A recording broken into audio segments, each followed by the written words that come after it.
Hare Krishna, bienvenidos a todos, continuando con la lectura del Sri Upanishads, texto 17.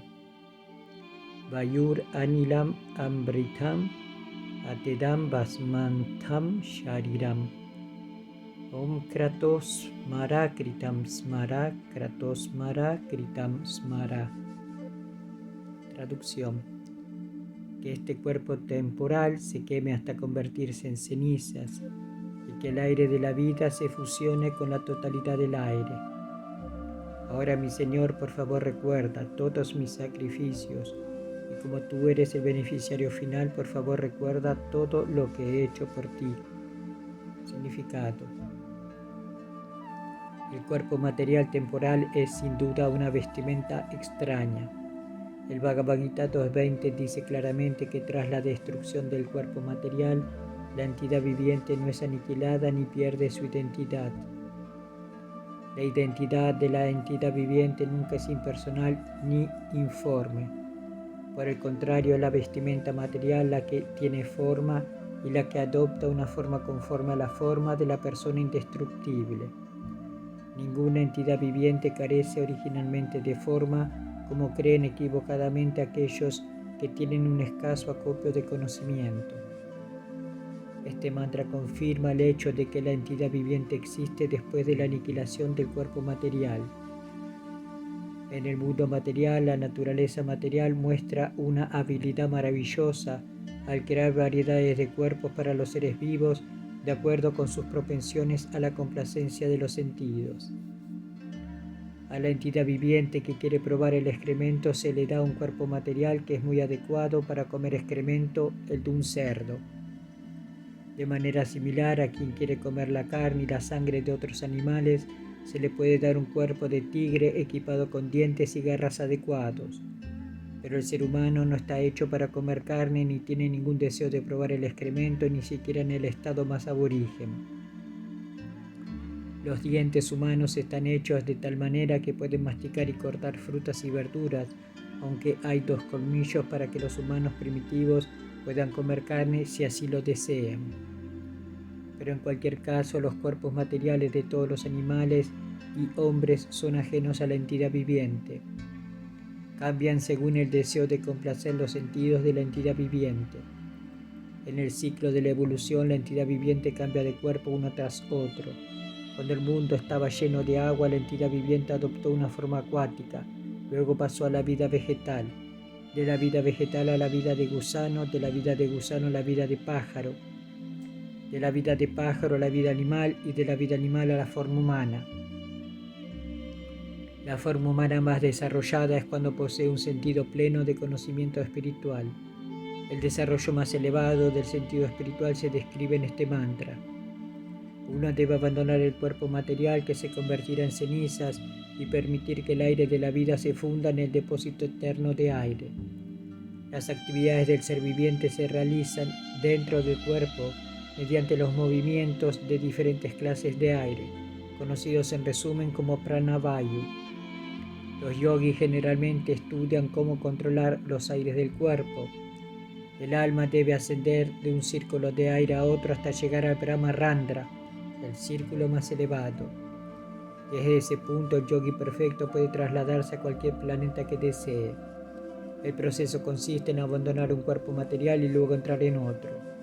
Pero la perfección más elevada de esos cambios se produce solo cuando la entidad viviente es capaz de abandonar por completo el cuerpo material, como se sugiere en este mantra, y entrar en la atmósfera espiritual, donde puede desarrollar un tipo de cuerpo completamente diferente. Un cuerpo espiritual que nunca tiene que enfrentarse a la muerte ni al cambio. Aquí en el mundo material, la naturaleza material obliga a la entidad viviente a cambiar de cuerpo debido a sus diferentes deseos de complacer los sentidos. Esos deseos están representados en las diversas especies de vida, desde los gérmenes hasta los cuerpos materiales más perfectos, los de Brahma y los semidioses. Todas esas entidades vivientes tienen cuerpos compuestos de materia de diferentes formas. El hombre inteligente ve la unidad no en la variedad de cuerpos, sino en la identidad espiritual. La chispa espiritual, que es parte integral del Señor Supremo, es la misma ya sea que está en un cuerpo de cerdo o en el cuerpo de un semidios. La entidad viviente adopta diferentes cuerpos según sus actividades piadosas y viciosas. El cuerpo humano está altamente desarrollado y tiene plena conciencia. Según el Bhagavad Gita 7.19, el hombre más perfecto se entrega al Señor después de muchísimas vidas de cultivar el conocimiento. El cultivo del conocimiento alcanza la perfección solo cuando el conocedor llega al punto de entregarse al Señor Supremo Vasudeva. De lo contrario, incluso después de alcanzar el conocimiento de la propia identidad espiritual, si uno no llega al punto de saber que las entidades vivientes son partes integrales eternas del todo y nunca pueden convertirse en el todo, tienen que caer de nuevo a la atmósfera material. De hecho, uno debe caer incluso si se ha vuelto uno con el Brahmayotir. Como hemos aprendido de los mantras anteriores, el Brahmayotir que emana del cuerpo trascendental del Señor está lleno de chispas espirituales que son entidades individuales con pleno sentido de existencia. A veces estas entidades vivientes quieren disfrutar de sus sentidos y por lo tanto son puestas en el mundo material para convertirse en falsos señores bajo el dictado de los sentidos. El deseo de señorío es la enfermedad material del ser viviente, pues bajo el hechizo del disfrute de los sentidos transmigra a través de los diversos cuerpos manifestados en el mundo material. Volverse uno con el Brahmayotir no representa conocimiento maduro. Solo al entregarse al Señor por completo y desarrollar el propio sentido de servicio espiritual se alcanza la etapa más elevada y perfecta. En este mantra, la entidad viviente ora para entrar en el reino espiritual de Dios después de abandonar su cuerpo material y el aire material.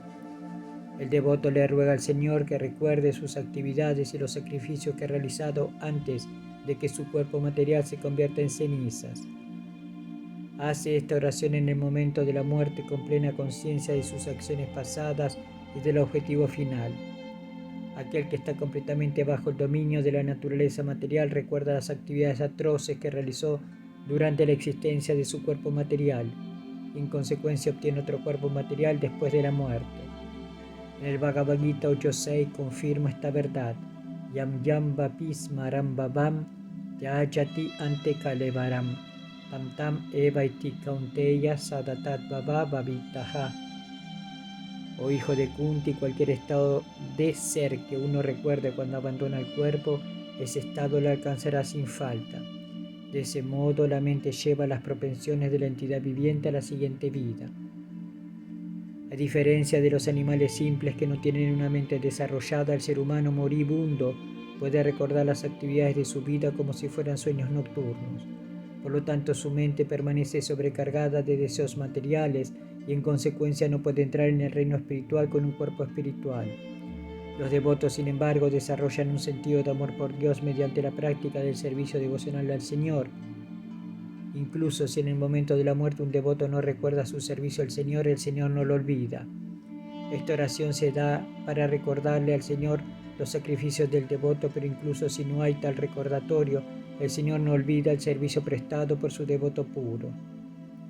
El Señor describe claramente su íntima relación con sus devotos en el Bhagavad Gita 9.30-34. Incluso si alguien comete la acción más abominable, si se dedica al servicio devocional debe ser considerado santo, porque está debidamente situado en su determinación. Rápidamente se vuelve virtuoso y alcanza la paz duradera, oh hijo de Kunti. Declara con valentía que mi devoto nunca perece, oh hijo de Prita, aquellos que se refugian en mí, aunque sean de nacimiento inferior, como las mujeres, los Vaishyas, así como los Shudras, pueden alcanzar el destino supremo. Cuanto más sucede esto con los virtuosos brahmanas, los devotos y los reyes santos. Por lo tanto, habiendo venido a este mundo temporal y miserable, dedícate a servirme amorosamente. Ocupa tu mente siempre en pensar en mí. Vuélvete mi devoto, ofréceme reverencias y adórame. Estando completamente absorto en mí, seguramente vendrás a mí. Srila Bhaktivinoda Thakur explica estos versos de la siguiente manera. Uno debe considerar que un devoto de Krishna está en el sendero correcto de los santos, aunque ese devoto parezca ser su durachara, una persona de carácter relajado. Uno debe tratar de entender el verdadero significado de la palabra su durachara. Un alma condicionada tiene que actuar con una doble función. es decir, para el mantenimiento del cuerpo y de nuevo para la autorrealización. La posición social, el desarrollo mental, la limpieza, la austeridad, la alimentación y la lucha por la existencia son todas para el mantenimiento del cuerpo. La parte de las actividades de uno que se conduce a la autorrealización se ejecuta en la ocupación que uno tiene como devoto del Señor y uno también realiza acciones en relación con eso. Uno debe realizar estas dos funciones diferentes en líneas paralelas, porque un alma condicionada no puede abandonar el mantenimiento de su cuerpo. Sin embargo, la proporción de actividades para el mantenimiento del cuerpo disminuye en proporción al aumento del servicio devocional. Mientras la proporción del servicio devocional no llega al punto correcto, existe la posibilidad de que ocasionalmente se manifieste mundanalidad. Pero debe notarse que esa mundanalidad no puede continuar por mucho tiempo porque por la gracia del Señor esas imperfecciones llegarán a su fin muy pronto. Por lo tanto, el sendero del servicio devocional es el único sendero correcto. Si uno está en el sendero correcto, ni siquiera una ocurrencia ocasional de mundanalidad lo obstaculiza en el avance hacia la autorrealización. A los impersonalistas se les niegan las facilidades del servicio devocional porque están apegados al aspecto Brahmayotir del Señor. Como se sugiere en los mantras anteriores, ellos no pueden penetrar en el Brahmayotir porque no creen en la personalidad de Dios. Su actividad consiste principalmente en malabarismos con las palabras y especulación mental. En consecuencia, los impersonalistas se dedican a una labor infructuosa, como se confirma en el 12º capítulo del Bhagavad Gita 12.5.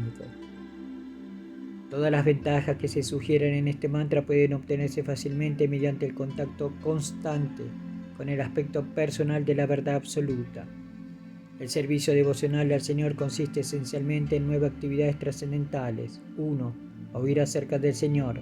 2. Glorificar al Señor. 3. Recordar al Señor. 4. Servir los pies del loto del Señor. 5. Adorar al Señor. 6. Ofrecer oraciones al Señor. 7. Servir al Señor. 8. Disfrutar de la asociación amistosa con el Señor. Y 9. Entregar todo al Señor. Estos 9 principios del servicio devocional tomados en conjunto o uno por uno ayudan al devoto a permanecer constantemente en contacto con Dios. De esa manera, al final de la vida le resulta fácil recordar al Señor. Por adaptar tan solo uno de estos 9 principios, los siguientes renombrados devotos del Señor pudieron alcanzar la más alta perfección. 1. Por escuchar al Señor, Maharaj Parikshit, el héroe del Srimad Bhagavatam, alcanzó el resultado deseado. 2. Por tan solo glorificar al Señor, Shukadeva Goswami, el orador del Srimad Bhagavatam, alcanzó su perfección. 3. Por orar al Señor, Akrura alcanzó el resultado deseado. 4. Por recordar al Señor, Prahlada Maharaj alcanzó el resultado deseado. 5. Por adorar al Señor, Prithu Maharaj alcanzó la perfección. 6. Por servir a los pies del loto del Señor, la diosa de la fortuna Lakshmi alcanzó la perfección. 7. Al prestarle servicio personal al Señor, Hanuman obtuvo el resultado deseado. 8. Mediante su amistad con el Señor, Arjuna obtuvo el resultado deseado. 9. Al entregarle todo lo que tenía al Señor, Maharaj Bali obtuvo el resultado deseado. En realidad, la explicación de este mantra y de prácticamente todos los mantras de los himnos védicos se encuentra resumida en el Vedanta Sutra y se explica adecuadamente en el Srimad Bhagavatam. El Srimad Bhagavatam es el fruto maduro del árbol védico de la sabiduría. En el Srimad Bhagavatam, este mantra en particular se explican las preguntas y respuestas entre Maharaj Parikshit y Shukadeva Goswami al comienzo mismo de ese encuentro. Escuchar y cantar la ciencia de Dios es el principio básico de la vida devocional. Maharaj Parikshit escuchó el Bhagavatam completo y Shukadeva Goswami lo cantó. Maharaj Parikshit preguntó a Shukadeva Goswami por qué Shukadeva era un maestro espiritual más grande que cualquier gran yogi o trascendentalista de su tiempo. La pregunta principal de Maharaj Parikshit fue: ¿cuál es el deber de todo hombre específicamente en el momento de la muerte? Shukadeva Goswami respondió: Tasmat Bharata Sarvatma Bhagavan Ishvaro Hari Shrotavya Kirtitavyascha Smartavyas Chechatavayam. Todo aquel que desee liberarse de todas las ansiedades debe siempre escuchar acerca de la personalidad de Dios, quien es el director supremo de todo, el extintor de todas las dificultades y la superalma de todas las entidades vivientes, glorificarla y recordarla. Srimad Bhagavatam 2.1.5. La supuesta sociedad humana por lo general se dedica de noche a dormir y a tener relaciones sexuales, y durante el día a ganar todo el dinero que pueda o comprar lo necesario para el sustento de la familia. La gente tiene muy poco tiempo para hablar acerca de la personalidad de Dios o para preguntar acerca de Él. Han desestimado la existencia de Dios de muchas maneras, principalmente declarando que Él es impersonal, es decir, que no tiene percepción sensorial. Pero en la literatura védica, ya sean los Upanishads, el Vedanta Sutra, el Bhagavad Gita o el Srimad Bhagavatam, se declara que el Señor es un ser sintiente y que es supremo sobre todas las demás entidades vivientes. Sus gloriosas actividades son idénticas al mismo. Por lo tanto, uno no debe entregarse a escuchar y hablar de las actividades basura de los políticos mundanos y de los supuestos grandes hombres de la sociedad, sino que debe moldear su vida de tal manera que pueda dedicarse a actividades divinas sin perder un segundo. El Sri Upanishad nos dirige hacia esas actividades divinas. A menos que uno esté acostumbrado a la práctica devocional, ¿qué recordará en el momento de la muerte, cuando el cuerpo se disloque, y cómo podrá orar al Señor Todopoderoso para que recuerde sus sacrificios? Sacrificio significa negar el interés de los sentidos. Uno tiene que aprender este arte empleando los sentidos al servicio del Señor durante su vida. Uno puede utilizar los resultados de esa práctica en el momento de la muerte. Srila Prabhupada Ki Jai, Hari Bol.